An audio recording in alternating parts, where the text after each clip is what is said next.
What's up? We're live with MACK Landscaping and Lawn Care. Cornelius. I messed up. Cornell. I had a friend named Cornelius, and I keep saying it over and over and over, and you're like, my name is Cornell, man. That's the first thing I said in the live podcast. I did that last time too. Anyways, what a great way to get started. How are you, sir? I'm good, brother. How are you? Are you mad at me?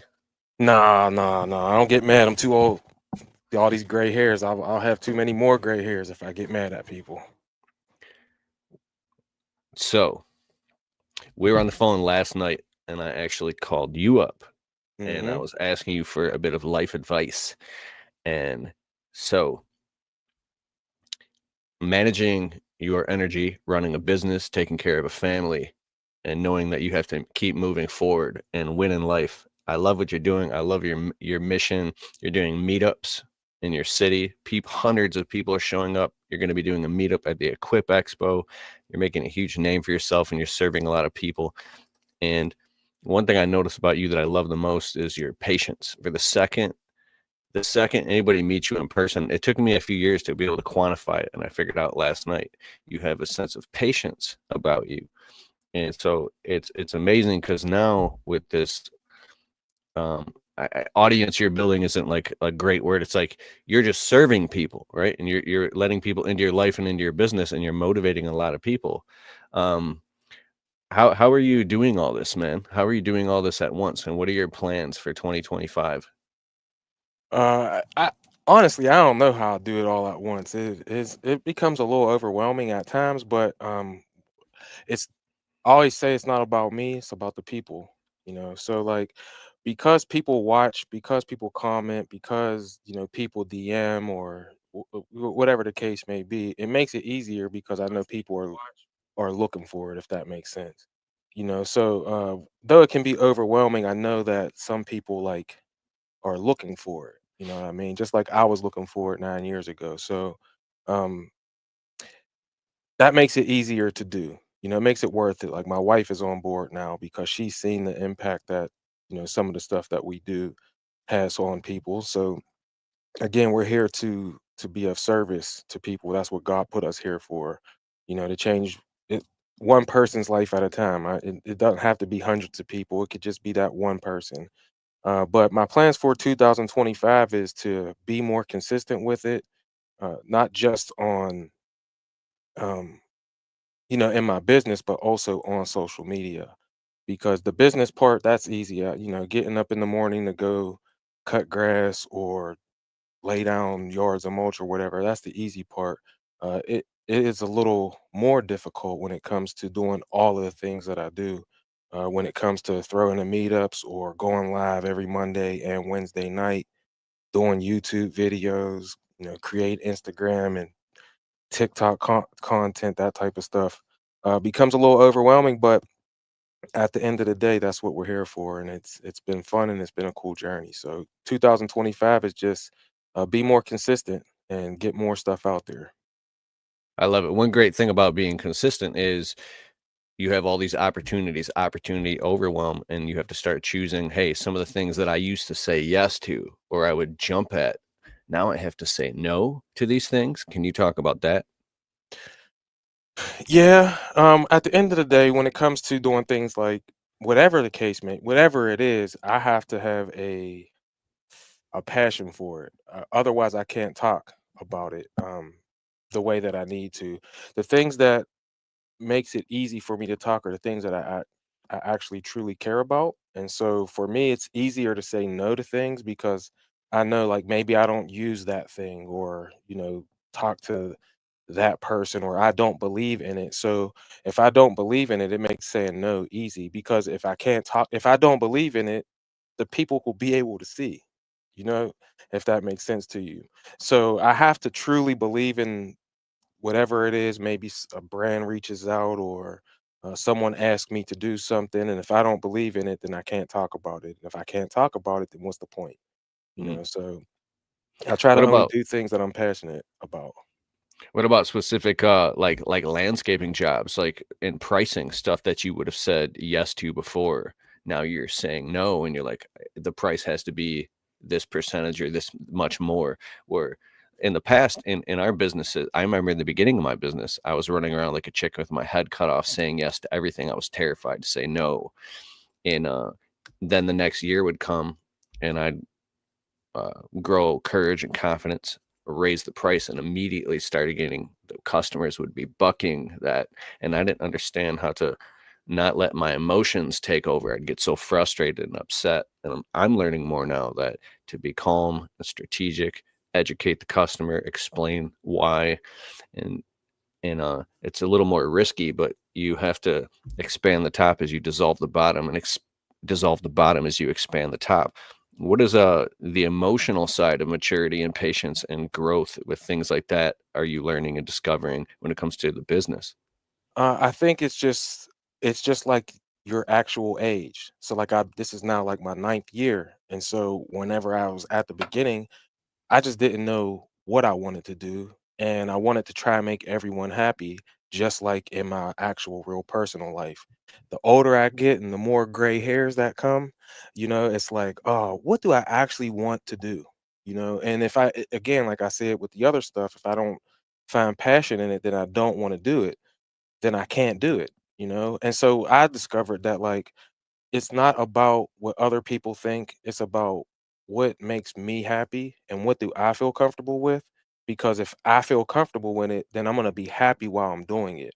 And if I'm happy while I'm doing it, it's going to show like in terms of the product that we give. If I'm unhappy doing it or I'm pissed off about getting a price that was too low or something like that, then I can't do it. And I just discovered that like why am I doing this? It can't just be about the money.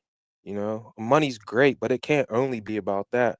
Otherwise, you'll compromise your own self and your own integrity to do things that maybe you didn't want to do. So for me, it's been like over the years, I'm like, yeah, I seen this person on YouTube and they're doing retaining walls or they're doing big landscape installs. Well, I don't like having to deal with all of that. I don't like needing to have 5 or 6 people to come help me do a job when I don't know how to operate a skid steer. I don't own one. I don't want to buy that. Like there's jobs and things that I feel like a lot of people when they first get out, they get enamored with what they see other people doing. Well, now I'm old and I realize like I'm not out here to impress anyone else. I'm in here to impress the audience of one, which is God, and then number 2 is my family and my kids, my wife, my family. And so it becomes easier to say no to things because I know I don't want to do it. And I'm not out here, like I said, to impress other people. So I think the longer that you do this type of stuff, you start to find out what is your niche. Like what do you like to do? What gives you fulfillment? And what gives me fulfillment is just the simple maintenance side of things. And then, light landscaping like mulch installs and things like that. Because we do want to get some of those higher ticket prices. You can't only solely do mowing. Maybe you could. I don't know. But for me personally, it's like I can do some extra stuff. I like to trim shrubs. I like to, put mulch in. I like to do those type of things. But if you ask me, hey, can you do a retaining wall or can you put in a paver patio or a pond? No, I can't. And I'm fine with saying that. It does not Ah, bother me. You know what I mean? dude, there's some stories popping up in my head right now. Uh, I could tell a really quick, short one.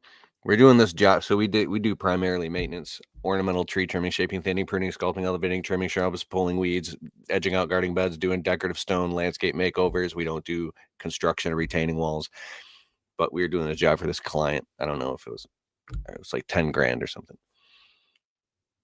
And their backyard off their patio cascaded down probably a good 4 feet, and they had all this slate stone and rocks, and it was like a old like a water feature, and everything was dilapidated and falling apart, and they wanted us to fix it as part of the job and install shrubs. I can't explain a picture verbally, but basically every rose has its thorn when you take on a big job. There's something that you've never done. And so I mean, I had watched videos on like ponds and landscape installation. We've done a couple walkways. We did a retaining wall. I think we did two of them. They turned out great. I'm not expert at it. And then So when it came time to do this, there was all this like slate and a water feature and like shrubs. It was a whole like artistic outdoor luxury living space type of a water feature. And I was like, we have to figure this out right now. We're at this part of the job and we have to reconstruct this whole thing. And um, everything was just physically stacked. And so what I did, I got incredibly focused with an intense amount, and I learned a valuable lesson that day. It was a beautiful day, and there was like 5 of us working. I got intensely focused and present, with a very high raised necessity and urgency, and I used my consciousness to look at the matter at hand, even though I had never done it, and I was like, I got it. So I took my guys that were the most detail oriented and the other guys that could just move stuff. And I stood back. I said, guys, just do exactly what I say. They're like, all right, bet. So I said, all right, move all this stuff out of the way. Take those big pieces, go like this. And I kept, now take these smaller pieces. And I kept having them stack it and build it in front of me while I was directing them. And it took about 25 minutes. And they built this whole thing up around this water feature. They planted the shrubs in. And by the time it was done, it was magnificent. And I was like, well, I can't take the credit because they did the work, but I was like, did I really just do that? I was like, whoa, it's amazing what you can accomplish when you have to, and you're very like you're conscious and you're present and you raise the necessity. Um, and then the next thing is the ability to say no, because the big jobs that I've done, from anywhere from 10, 15, 20K, that's big to me. Bigger jobs are 15K and above. um, I don't even want those jobs anymore because they're a pain in the ass, because there's so many different little jobs. And by the time you're done with this job, I don't want to cuss. You're so emotionally frustrated that you're like, I could have just done 5 smaller jobs and made more money and just had a cookie cutter process. I was looking at these guys on YouTube doing these big jobs, and I thought, and it's like you feel like you have to say yes, and if you say yes, oh, you better deliver on everything precisely. So, anyways, and if that's your forte, you like the big jobs, then that's great. But it's not all it's cracked up to be, and unless you are really crushing it and you have a refined process and you got the right equipment. But yeah. Yeah, so I can tell you the job that made me like, all right, I ain't doing that ever again. And it was for it was my third year, and I was still like struggling. I was only push mowing with a 21-inch push mower, doing these things. But this opportunity came, and I kept seeing on YouTube, because I was at the beginning, I was big into lawn care YouTube. Like I was watching you, Spencer, Brian, Johnny, Blades of Grass, all these different people. And a lot of people were pushing, uh, do bigger ticket jobs, do bigger ticket jobs. And I was just like, all right, that's what I have to do. And then I got an opportunity. It was my cousin's aunt, so his mom's sister. She had a 30, she had one of those round above ground pools. And she wanted a mulch ring around the pool. So it was like 33 feet around, 3 feet out. So I had to make a perfect circle around the pool. Now that wasn't very difficult, but I sat down. The hardest part for me was actually, uh, besides the labor part, and I was all by myself, as I thought, ADHD is a mean thing, bro. It gives you time blindness, and so I thought that like, oh, I'm gonna do this in a couple hours. So she was like, I want this mulch ring around, and I also want a a horseshoe pit. And I was like, okay, I didn't know anything, bro. I didn't know. I only had a Nissan Frontier pickup truck. I didn't know anything. So I start doing the job, and I realized, like, as I'm starting, I didn't know about like the PAS systems and flower bed redefiners or anything. So I'm old school in it with a shovel going around, boom, kick, kick edging, stick the thing down, step on it, then you kick it. I'm doing that around the swimming pool. It took forever. I thought it was gonna take a couple hours. It turned out it took me 4 days to do this job, bruh. And I had to have someone come help me, bro. It was unreal. So as I'm thinking, like, yeah, this is what landscapers do, right? Like, if you work out and you cut That's grass, funny. you're technically a landscaper. So I'm going around this thing. I ended up having to hire this dude out. I charged $400 for this job, bro. It was crazy. So when she looked at it, I wrote the estimate out on like one of those carbon copy things you can get from like Kinko's or FedEx or whatever. And so I'm writing everything down and she was like she's looking at it like she looked at me like I was crazy when I told her $400. But hey, she let it go. So it's funny because after I do all of this stuff, it looked amazing. I wish I had Sir. pictures. It's cool, bro. This was the reason that I was just like, nah, I'm done listening to what I think. What everybody, I'm done listening to people, bro. I'm gonna do what I like to do and what I feel confident in, right? So we go around. I go to Lowe's. I buy like rebar that was 3.5 feet long. I went out and bought the quick set concrete, bro. I went and bought not railway ties, but like 4x4s, cut them in half. I didn't even know what the rules were, how far the things are. I Googled that, figured out how far. I made these nice horseshoe pits. We put red mulch around the swimming pool. I even put mulch in the front yard around the shrubs. I trimmed all the shrubs. We cut the grass, everything, bruh. 4 days, I ended up paying the dude that helped me $400. So I had to pay for everything. It was crazy, bruh. So at that point, when I got done, I was just like, wow, like I can do this stuff. It looked amazing. And I had no experience. We did a fantastic job. She was super happy about it. But when I got done, I felt so defeated. It's because you put like this was at the time when I didn't even have money. So like I put stuff on credit cards to make sure I got this job done. You know what I mean? And that was just a lesson that I had to learn. And so from that point on, I was like, I literally asked myself out loud. I said it out loud. Like a lot of times they say you got to pray out loud. I just talked to myself out loud and I said, Cornell, what do you like to do? What do you like to do? Cause it's not digging out things by hand, you know. It's not figuring out how to build a horseshoe pit. It's not figuring out like how much am I supposed to charge as an upcharge on these materials that I just bought. None of that. I didn't like any of that, bruh. Swear. So at that point, I was just like, yeah, I like cutting grass. I like trimming shrubs. These are things that were easy. And that's when, the whole I say all the time, like I do stress-free lawn care, you know, and that's when that was born. It was like I'm not about to stress myself out trying to figure all of this stuff out when, the cutting grass, the cutting grass. I'm happy this is amusing to you. And I hope this is let this be a lesson to you watching or you listening on the podcast later. It's like you don't have to impress other people when you're like shooting yourself in the foot. You know what I mean? And I realized like I wasn't just shooting myself in the foot, bruh. I was cutting my feet off at the knees. You know what I mean? This is nuts to me. And so I transitioned from like, all right, if someone asks me to do something and I don't already know how to do it, bruh, it's over. I'm just gonna say no.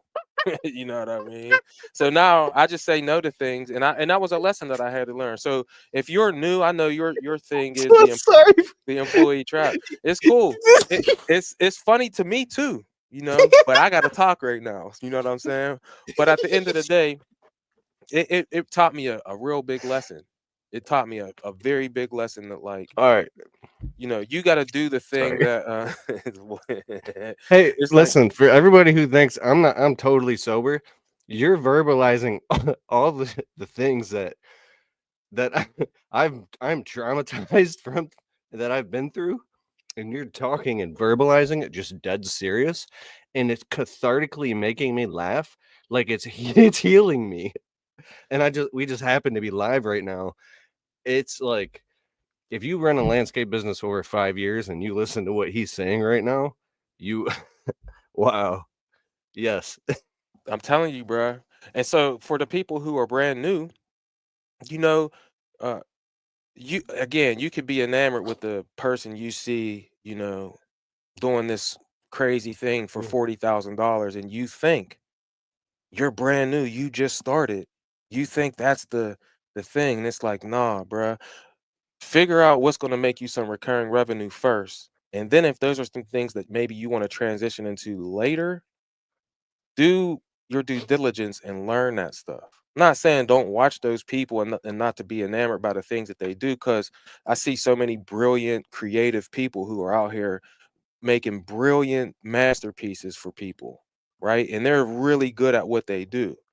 But you don't just learn that overnight. And it's gonna be a lot of headache type stories. Why you're laughing like that is because you probably been through a lot of that same stuff. It only took me one time to realize I'm not doing this. You know, I'm gonna do what I like to do. What did my grandmother teach me whenever I was a kid? How to go straight, how to make the shrubs look nice, you know, how to put mulch down, that type of stuff. And then I learned the other things as I kind of went on. So again, for me, it took one crazy job where I underbid myself, took way longer, paid someone more, I made nothing. And I also put myself in some slight, minuscule credit card debt to get the things that I needed to get. But it was a lesson that I needed to learn. And so my whole win in life thing is like, yeah, sometimes you lose, but you need to lose so that you can learn how to win. And now what I realized was how I can win in life is by doing the lawn maintenance side of things, because those are the things that are fun. And you still get that same satisfaction when someone hits you up and they're like, my flower beds look wild. No one's done these things in 3 years. And then I come through and you take that before picture and you take that after picture. It's just as satisfying as putting in someone's $50,000 paver patio. You know, Mm. But a lot of good comments in here. oh yeah, lots of good comments. He says, Mac ain't alone in this. I know, bruh. I know. But a lot of people, they only show the highlight reel. They only show you the good stuff, And you got to know about these type of things and know that none of us are superhumans just because you see us on hear us on a podcast, see us on a YouTube video or anything like that. It's not all, glitz and glamour, bruh. There's a lot of things that happen that are very detrimental to your stress level. You know what I mean? And that was one of them. So don't do things that you don't enjoy doing, man. Dude, like at least 10 different jobs came to mind. Actually, we should just a whole series on landscape nightmare stories. And it's not that you just finished doing a whole side job. Of course, you're going to break a sprinkler head. It's when everything's perfect and the customer paid the bill and it's freezing outside. It's fall. And then, or the customer's running their last sprinkler thing or whatever. And now they broke an underground sprinkler line. Like, and you're going back getting covered in mud fixing it and you can't answer your phone because the phone's ringing and you're late for a family event. And when everything starts, when it's all happening at once, everybody this is very interesting. You say that, oh, this is the year, and it is the year. But for me, I say this is the year that I'm not going to let stress get to me. I'm going to let it just go right off my back like that. But it's death by 1,000 cuts. So it's one little thing. That's nothing. Two little things. It's 100 days of hell. April, May, June, all the way to the 4th of July. And then somewhere around you know what I mean? Around August, September. Everybody's on having fun, going on vacations, and you're out there taking care of all your clients. And you start telling yourself a story like, I want to go on vacation too. I need some time off. I need some time. I've been doing this, 12 hours a day, 6 days a week for 3 months, 4 months straight. And then when issues start happening, it starts compounding in the nervous system. And then at one point, it starts to overflow. And then you wake up and you don't want to go to work that morning. And that's a slippery slope. And that's one thing I learned about planning your vacations in advance, doing quarterly 90-day sprints. You know what I mean? So plan it boom, boom, boom, boom. So when you have vacations planned and you've already rented an Airbnb or you're going to go do something fun and get away, you're looking forward to it. And then you can handle the stress, and everybody's looking forward to the vacation. So you grant yourself that time off 2, 3, 4, 5, 6, 7 days, handle everything. And then, so you planned it. But when you're in survival mode, you don't plan vacations. What are you talking about? I remember the times my wife would be like, when are we going to go on a vacation? And I would become an asshole and be like, what do you mean? We have to, blah, blah, blah. I would go into this reactive victim state of this old Keith. That is, I don't even have to be that old Keith anymore. Everything is okay. And so it's like you upgrade your identity, take a breath and let go. And then when your identity upgrades, you realize your worth and your worthiness and your value, and your nervous system resets, and you look around, you say, wait a second, I have leveled up. I'm winning in life. Then if you raise a price on a client, you just do it with no emotion. You do it from a place of conviction. And when you believe it in your heart, they feel it. And you have the reasons why, because you're educated now. You've been through those pitfalls. And the customer's like, I just raised the price on a client, spring cleanup and mulch just now, right before this. We're doing another price increase. It's like, I'm not saying I'm not going to lose clients or it's going to be easy, but what I'm saying is that like it's from a place of conviction now, not from a place of survival mode. And so you said how long you've been in business. This is how what year for you? This You is say my ninth.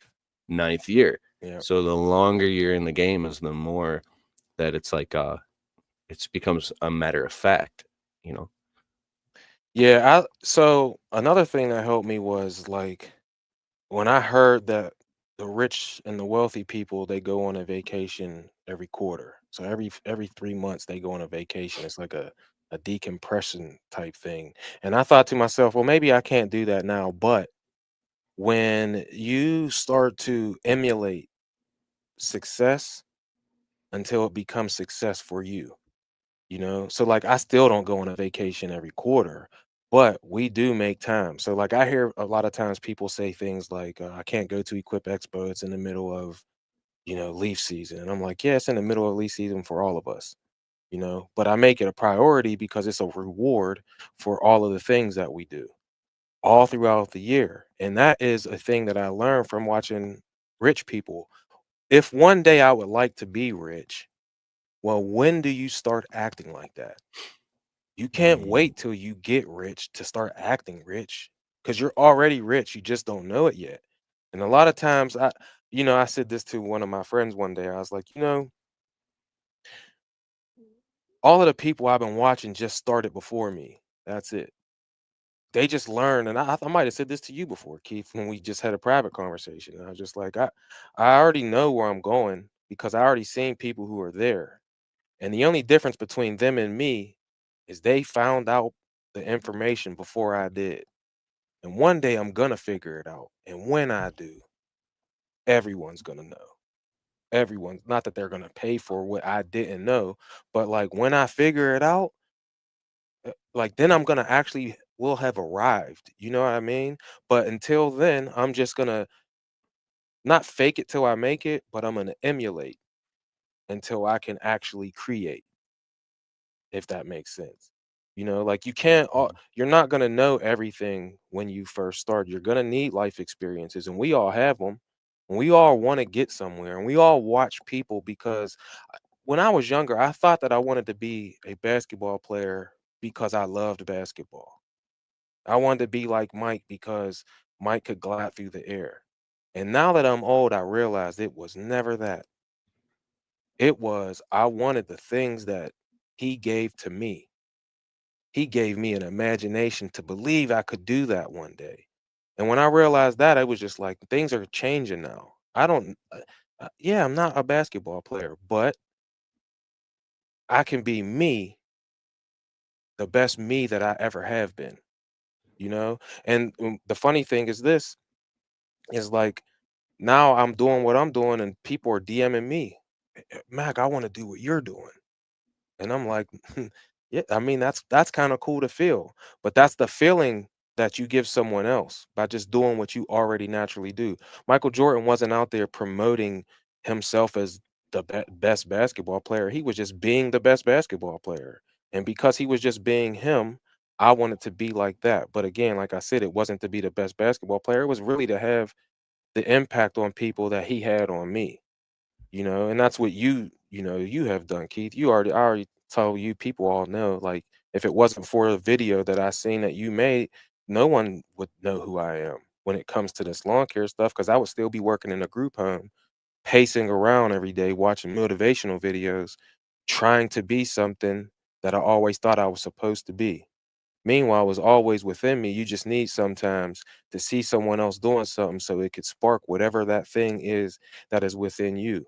So, like, Michael Jordan wasn't necessarily doing anything except pulling out the imagination that I already had within myself. So that's just a cool way to look at things, I think. Like, listening to you talk is like, the word is like, it's healing to my soul. It's almost like a nurturing gift that you have. Like it should say "Win in Life" with Pastor Mac. When I hear you talk, there's a calmness and a confidence and a certainty that comes from a place that's almost not you. It's like it's a gift and it's a calling and it's so amazing. And I'm gonna see you on stages, speaking at conferences, on panels, because you don't have an ego.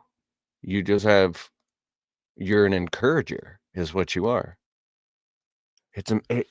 Bro, you're such a breath of fresh air in the green industry, and I'm so happy that your social media is blowing up and you're inspiring so many people. It's amazing. Well, Anyways, I could I talk about appreciate that. that. I mean, it's just I'm excited for you, man.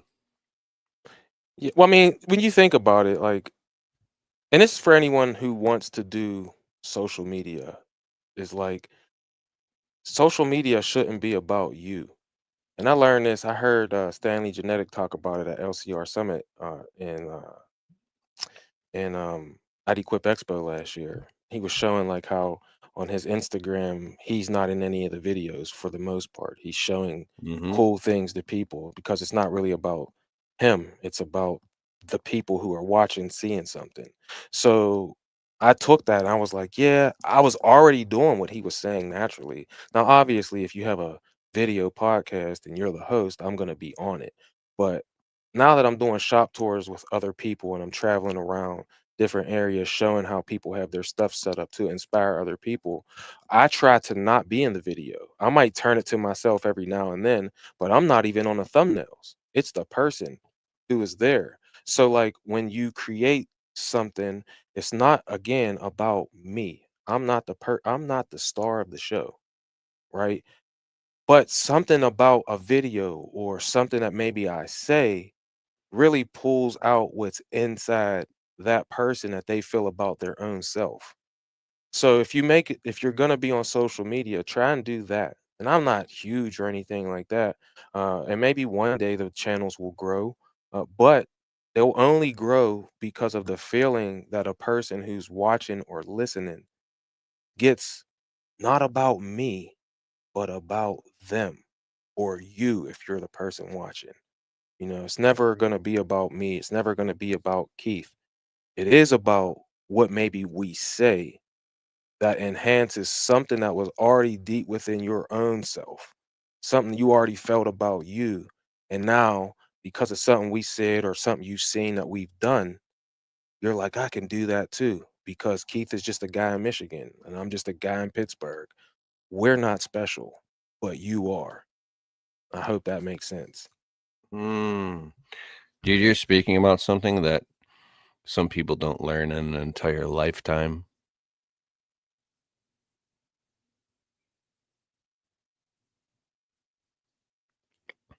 A few Yeah. years ago, I was at the Equip Expo, and we were getting like millions of views a month, and I've been doing videos for so long. It's 30,000 landscapers in one city. There are people coming up to me like almost nonstop, wanting to shake my hand or take a picture, be like, "Oh, what up, Kalfas?" Like we were walking down the street with my wife and dogs, and I had my video guy with me. He was taking videos, and like a few different people stopped their cars and jumped out of their car to say what's up and take a picture with me. And then I was like, that was crazy. I turned around, there's another person. And we walked in, there was like the concert at 4th Street Live, and there were all these people. And like there was people in the audience at a concert that were uh watching this concert happen. And all I heard was Kalfas, Kalfas, Kalfas. And I was like, I was so um I had never experienced anything of that in my life. And um it was so exciting to me to finally get a little bit of validation from this kid who was ignored growing up, you know? Mm, I was the kid in class, always blinking and shit.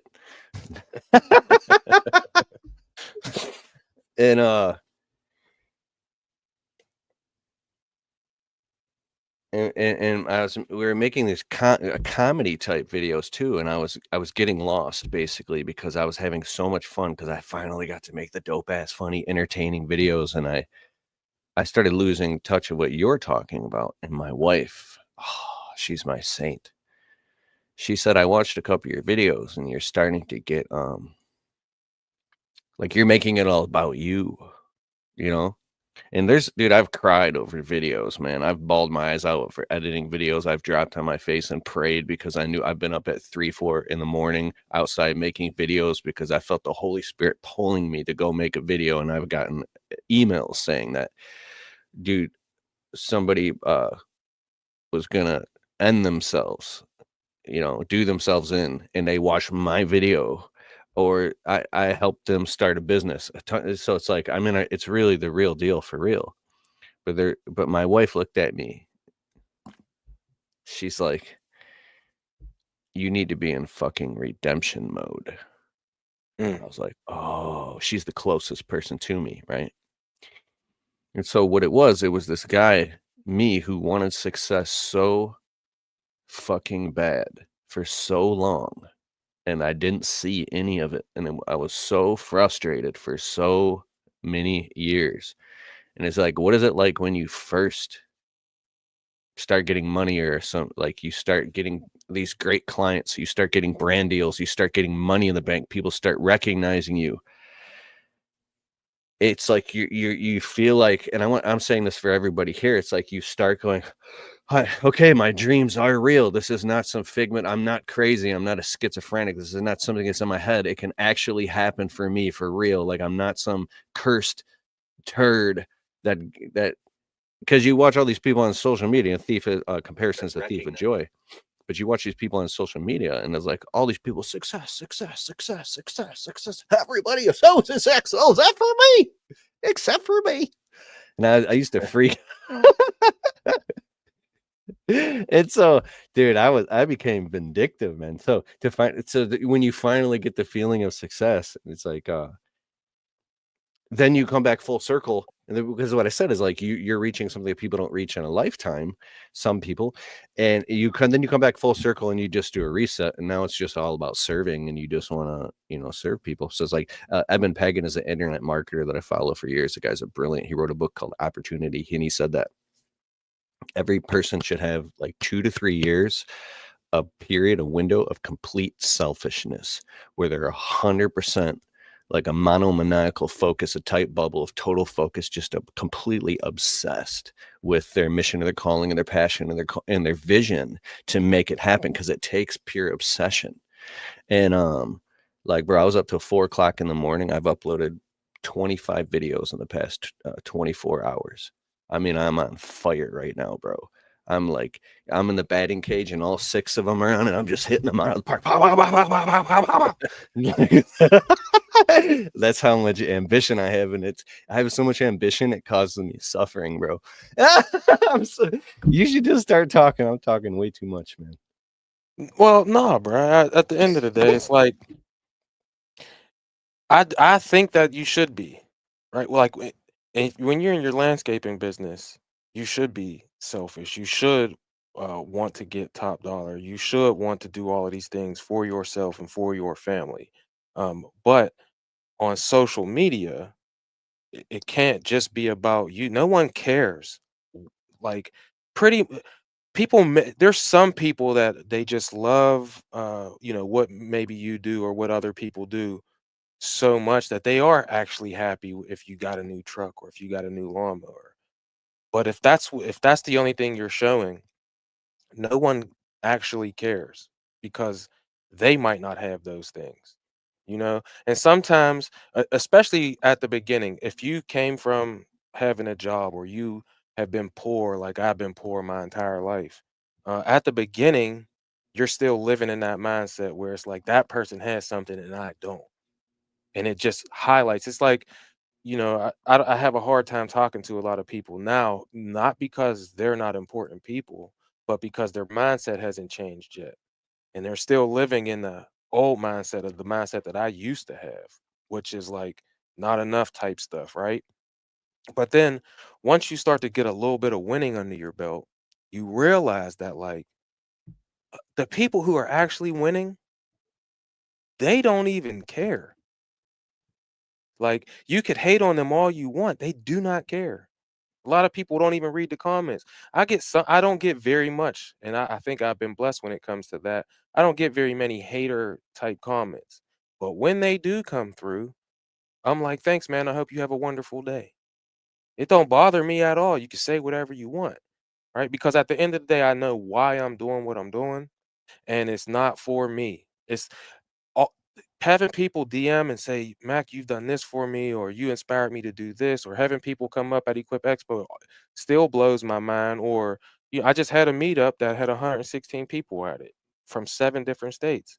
Right now, they came because they seen videos and I talked about it on there and all of that. But they came because of something that maybe I made them feel, and then it's also to get around the other people. Whenever I go to live events, it's not necessarily for the person who created the event.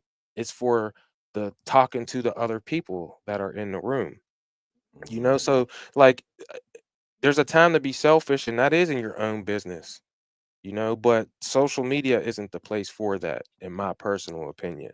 And that's why I've had personal pages, but I've never posted a lot or done any of that stuff because who cares? No one cares about me as a regular quote unquote civilian. But because I have a business and I want other people to feel this winning life thing that I felt. Like when I wake up in the morning, I like feel like yes, I'm going out to go do something that I love. And I get to win every morning when I wake up. And there's too many people who are out here feeling like losers because they haven't figured out how to win yet. I heard Les Brown say that before. There's a couple different types of people. There's losers, there's winners, and there's people who haven't figured out how to win yet. Some people Mm. just are, and unfortunately, they're just they're gonna be losers. And it's not sometimes it ain't even their fault. It's really a mentality. Then there's other people who are out here winning, but at one point or another, they were someone who didn't know how to win yet. So I feel like my mission is to help people, I would say, get in the game, because you get in the game, that doesn't necessarily mean you're always going to win. Whenever I did that job I talked about earlier, that was like losing by 40. You know what I mean? But I got in the game and I wasn't afraid to take the shot. And so, like, I want to help people get in the game so that Mm. when someone does pass them the ball, they can shoot it. And maybe, just maybe, like we talked about last night, that's your opportunity to hit the game winner and feel what that feels like. Because when I wake up in the morning, it's like I'm going out here to hit game winner after game winner after game winner now. There is no more losing. I don't even if I do lose, I don't see it as a loss. I just watch the game film to learn what did I do in that last game so that next game I don't make that same mistake and now I can win again. So again, social media is not the place to be selfish. Social media is the place to build a community of other people who want to win like you. And everyone ain't gonna watch because they want to see you win. Some of them are gonna watch because they want to see you and the other people who are around you lose. And that's okay. Let them feel how they want to feel. Mm. Man, I'm thinking right now, there's a guy right now, he's not making the money that he knows in his heart and his soul that he's worth, and he's so frustrated, and he's so ambitious, and he's so intelligent, and he knows he's worth more. And discouragement can set in, and the opposite of discourage is courage. And the definition of courage is your belief in your own ability to figure things out, which means that you have to take a leap of faith, and faith is action. So when you've done all the research, it's like, I'm afraid to take action, so let me learn more about it. There comes a point where that cup is full, and now the only thing left to do is to take action. And sometimes taking action can be sitting down very carefully, just brewing a pot of coffee or getting water and just isolating yourself for 3 hours and studying and revising how contracts work and how negotiating and general provisions and understanding payment agreements and the terminology of the legalese of how to actually structure a deal. Because you might be great at doing the work part. So it used to kind of make me upset and angry when people say, "Oh, you got to take action, just do it, Nike," and they show like Jordan running full speed dunking. And I would associate taking massive action with moving at a fast clip through space and time. And so I've been spending the last few months leveling up the other side, which is a lot of quiet time, a lot of prayer, reading the Bible. I'm reading like 4 books right now. I read like crazy, and I have notebooks of planning, and I'm going through the it's called basically the hard work that you've been avoiding, so that you have a stack of undeniable evidence, not only in your psychology, but in your nervous system, but in your understanding that when you actually go, it's basically identifying the one domino. The author of the 4-Hour Work Week, Tim Ferriss, this guy's worth like $200 million or something. He's an investor. He's brilliant. I'm on his email list too. So he was speaking at a conference once, and this guy's so successful. Somebody in the audience raised their hand during a Q&A, and they were like, "Hey, Tim, what does your day look like if we were to follow you around? You're this incredibly successful guy." He said, "Actually, if you followed me around for a few days, you'd probably be bored out of your mind." And everybody's like confused. What, you know this story? Mm-mm. Oh, he's like, "Well, I wake up in the morning naturally." He goes, "I make tea, stretch, and maybe I'll read. Then I go for a long walk in the woods. I'll find a place to sit and I'll meditate. Then I'll come back. Maybe I'll eat something, read a little bit more, and go for another walk, take a nap." And everybody in the audience is like, "What is this guy talking about? Is this guy?" And he says, "And sometimes that's all I'll do for several days." And there, everybody's like, "What is this guy talking about?" He says, "Because what I'm attempting to do is to identify what he calls the one big domino, that when he identifies that, he knocks that one domino over, and it knocks over all the other dominoes automatically, or it makes everything else irrelevant." And so I'm really into, like, the success that you are looking for lies in the hard work that you've been avoiding, Mm. the difficult conversations that you're unwilling to have, whether it be interpersonally or with family, or setting boundaries with some toxic person or family member, and then getting into having the hard conversations, because you're just a few hard conversations. There's books, Difficult Conversations and Crucial Conversations. Download them on audible.com and listen to them. And then that with just those 2 books alone. And then there's another book called Boundaries. The cover of it has like a pencil drawing like a line, like a boundary, and it goes through role playing of all these conversations. And yeah, so those type of conversations, you can raise prices, because he just left in the comments here. It is Willie's Lawn Care Services. If you want to win, you have to charge and not work for cheap peanuts.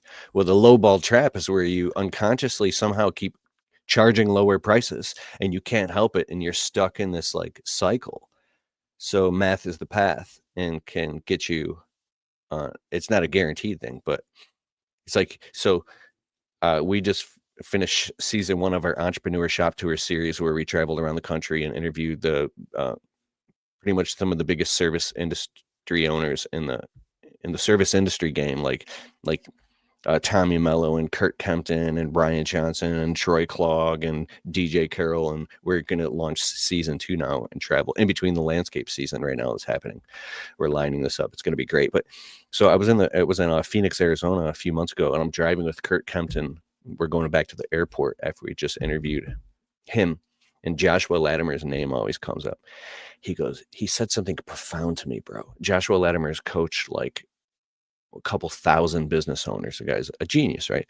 He said Josh has this amazing gift in his ability to help people see the difference between what's reality and what's an illusion in their mind. Like the way Kurt said it, I was like, whoa.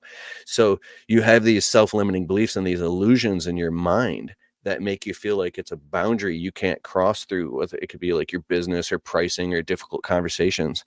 And sometimes the whole thing was just in your mind. How many times in your life have you like literally leveled up and did something amazing and you're like, wait a second, it was just waiting for you to be ready. When you were ready and you were convicted, the door opened. It was your conviction. So I think that prayer is a spiritual technology. There's a whole other technology going on that has to do with the way we interface with this reality. And because I've watched doors open when I was ready, and what you resist persists. And it's like, it's frustrating. So I get on the phone. I'm talking a lot right now, but I get on the phone with Coach Rob, my friend who's the NLP certified hypnotherapist mastery coach. This guy is brilliant. And I would say things to him, but how do I fast forward my consciousness, Rob? How do I be more conscious faster? Because you can get on YouTube and you watch some of these young guys, they're doing millions of dollars and they're just like, like, like it's like, it looks so easy that it doesn't bother me now, but it used to secretly bother me. I'd be like, this person has no bags under their eyes and they're doing $10 million. Are they lying? Is this real?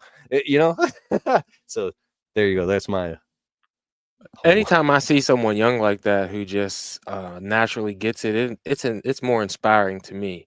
I Mm. never felt like I would say like Blake Albertson is a great example. I remember when I first seen his channel back in the day. He Who? was Blake Albertson, Oh B&B yeah, Lawn B&B. Care. Yeah. He was like 18. He had already had like a $300,000 house that he bought and I was just thinking to myself, if this 18-year-old kid can do this, I know I can do this too.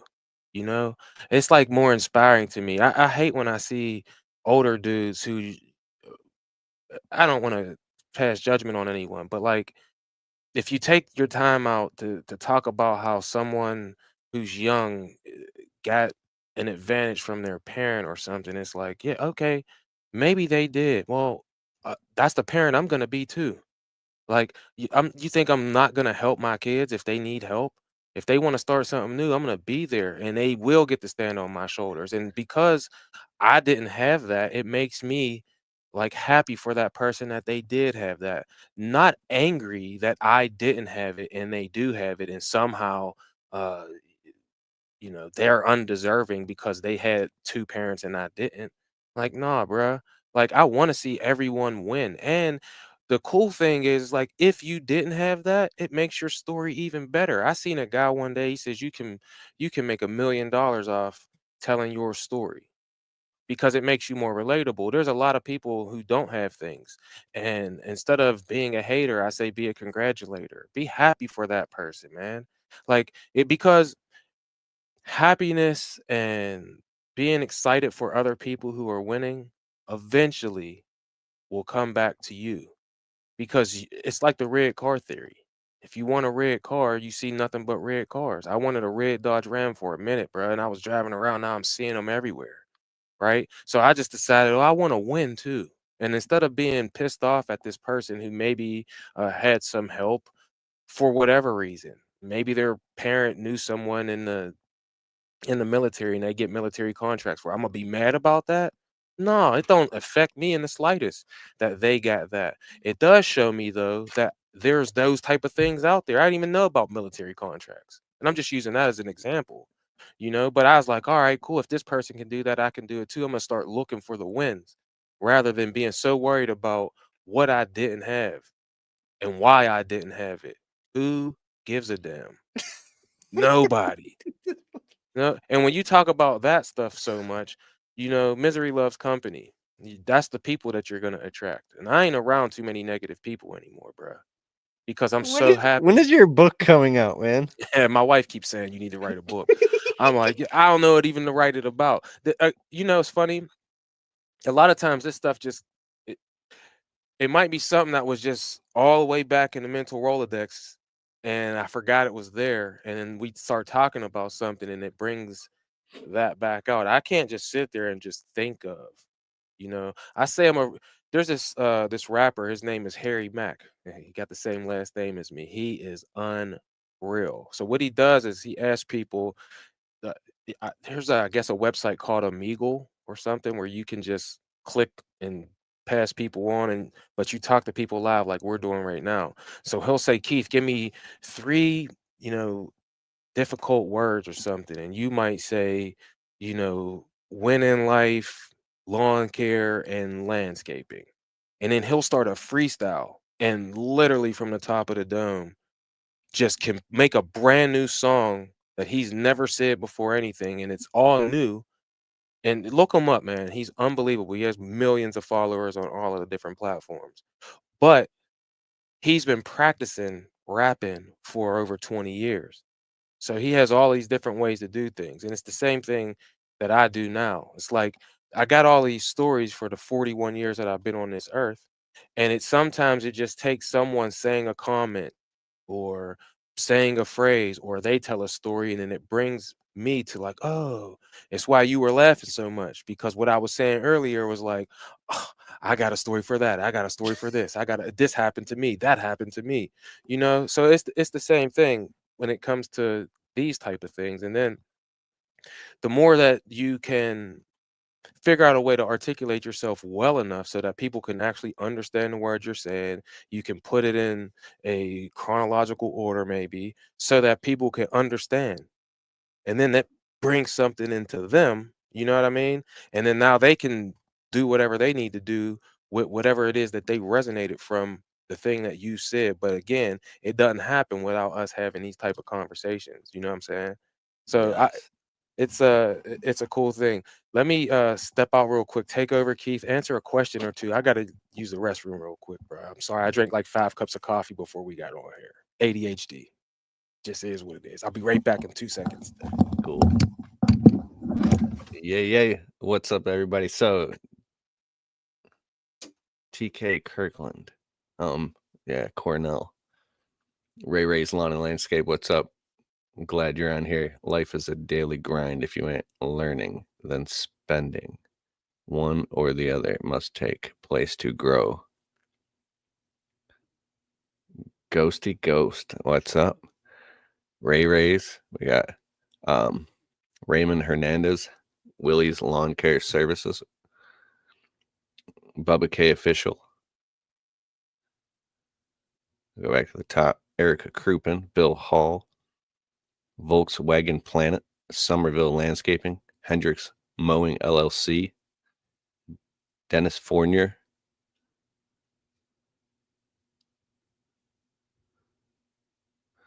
Hendricks Mowing. How are you? Safe House, Brett Hill. My Hey, we're bad, coming bro. up on an hour anyway, so where can everybody find you? To just rapid fire where everybody can find you about the meetup, any way, everything. Yeah, so the easiest way if you want to talk is Instagram, and my Instagram tag is Mac underscore landscaping 412. YouTube is Mac Landscaping and Lawn Care. Facebook is the same. Everything is Mac Landscaping and Lawn Care for the most part. If you put that in Google, you'll be able to find me somewhere. And I also do live show every Monday night, 9 p.m. Eastern. So tonight's Monday, and we're live. So in about 3 hours, we'll be back on here live talking to a lady from, I don't even know where she's from, but I have guests on there. We do a motivational minute, a winner of the week, and a word of the week every single Monday to get your Monday. Well, it's at the end of the night. So I guess to get your Tuesday started right. But that's on the Attack with Mac live every Monday night, 9 p.m. Eastern, and then we do lawn care power moves on Wednesday nights at 9 p.m. Eastern as well. That is only on Instagram. The On the Attack with Mac is co-streamed on Instagram and YouTube. If you want to join the show, watch it on YouTube. It's a better experience, I'd say. But that's how you find me. I love it. And then that's perfect. Check him out. He'll be live this evening. If you're not already, hop on over and follow him and check out his stuff. And I have a ton of respect for you. And thank you so much for being on the Untrapped podcast. And I will see you soon in person. And we're going to do some type of shop tour or something, or some type of meetup. I got to get you on the YouTube videos, man. And I want more people to hear your story and your message, just like today. So thank you so very much. And let's crush it. Yeah, bruh, I appreciate it. If you're watching this and you're listening, all you gotta do, just believe in yourself. Me and Keith, we ain't special, but we're here to help you to be your best self. So get out there and, like this banner behind you said, man, go out there, kick ass, and win in life because you only got one of them. Love it. Thank you, everybody, for joining us. And we respect your time. And later.